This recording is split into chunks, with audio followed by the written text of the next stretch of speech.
Hey guys, Cher here, and it's that time again. It's the Spring 2018 anime impressions. Now, remember how I thought the winter of 2018 was going to be short?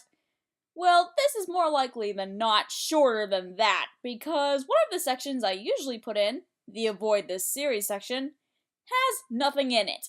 Also, there were just a lot of series that had no appeal whatsoever, and I only finished and dropped so few. Allow me to explain, starting with the drop section. It's difficult to love an otaku. Don't get me wrong, this show has great promise, and a lot of people love this show, for good reasons. It shows relationships in points of view of those who are in a certain niche, and it works very well.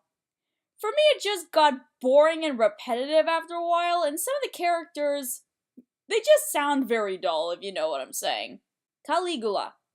I hope that's how you pronounce it, first of all. Second of all, after watching 2 episodes, I was not gripped whatsoever. There are no characters I'm tied to, and there are still no answers to the questions being presented. I highly doubt that the 3rd episode would have given me any information at all. Magical Girl Ore. There is no doubt that this is a funny series. Magical girls turning into magical buff boys instead? That's absolutely hilarious of a concept! Then they turn into more famous idols as men than they did as girls.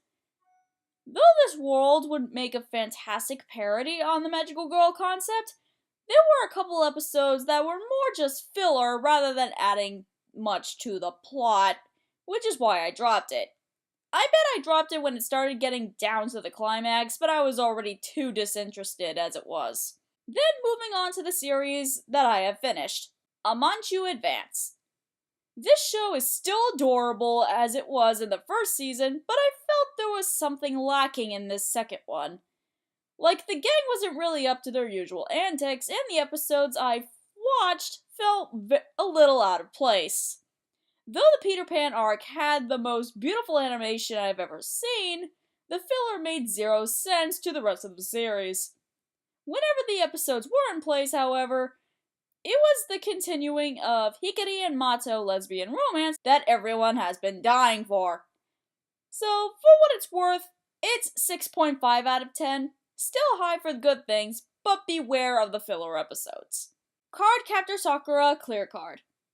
In anticipation of the sequel, I managed to watch all of the original series last year, and no wonder Cardcaptor Sakura was such a classic.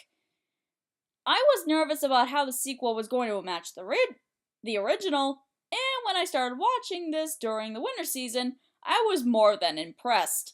The animation was even more beautiful for today's standards, which upgraded and updated the series entirely, and my favorite was the complete acknowledgement of how Sakura and Shaoran will be together for the rest of our days. The part that annoyed me, which probably annoyed everyone else too, was how did we go from 90s technology to 2010s technology even though Sakura only aged about 2 or 3 years in the series? The last time we saw her was 4th grade, and now she's in her first year of middle school. That's not that long of time. But that's not too distracting from the rest of the character development that occurs in this show. However, the 2 final episodes seem so abrupt to me. I know this is not a longer arc like in the original Sakura, but I expected something more epic than from what I got in the last episode. Maybe that means there's going to be a season 2, but at least they could have made it a lot more obvious. To put it simply, 7 out of 10. Katana Maidens. It took me 2 times to watch the first episode for me to get into this show. I thought it was going to be your stereotypical moe blob sword anime, but damn was I very wrong. Katana Maidens is definitely a show worth watching, and it left me on the edge of my seat wondering what was going to happen next. To give a heads up, it's the type of anime that almost lets you believe it's another school-type shonen show, but then it turns out that there's a conspiracy behind everything. The English dub is fantastic, the characters are engaging, and the villains are definitely ones that you want to hate for the sake of the story. There are some episodes that are not exactly important, but they don't ruin the excitement entirely. Since this is a spoiler-free impressions, I won't tell you what happens in the end, but I was super hyped. Though it's not a favorite series, it's definitely a must-watch.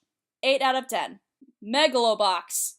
I didn't think that I would ever find this series because when it was first released, it wasn't on Crunchyroll. But then it finally appeared, and I am absolutely blown away. Each episode of this show feels like I'm watching a gangster film with its plot and music choice of hip-hop and rap. Megalo Box is the first anime that I've seen in a long time that feels like a real anime for once in my life.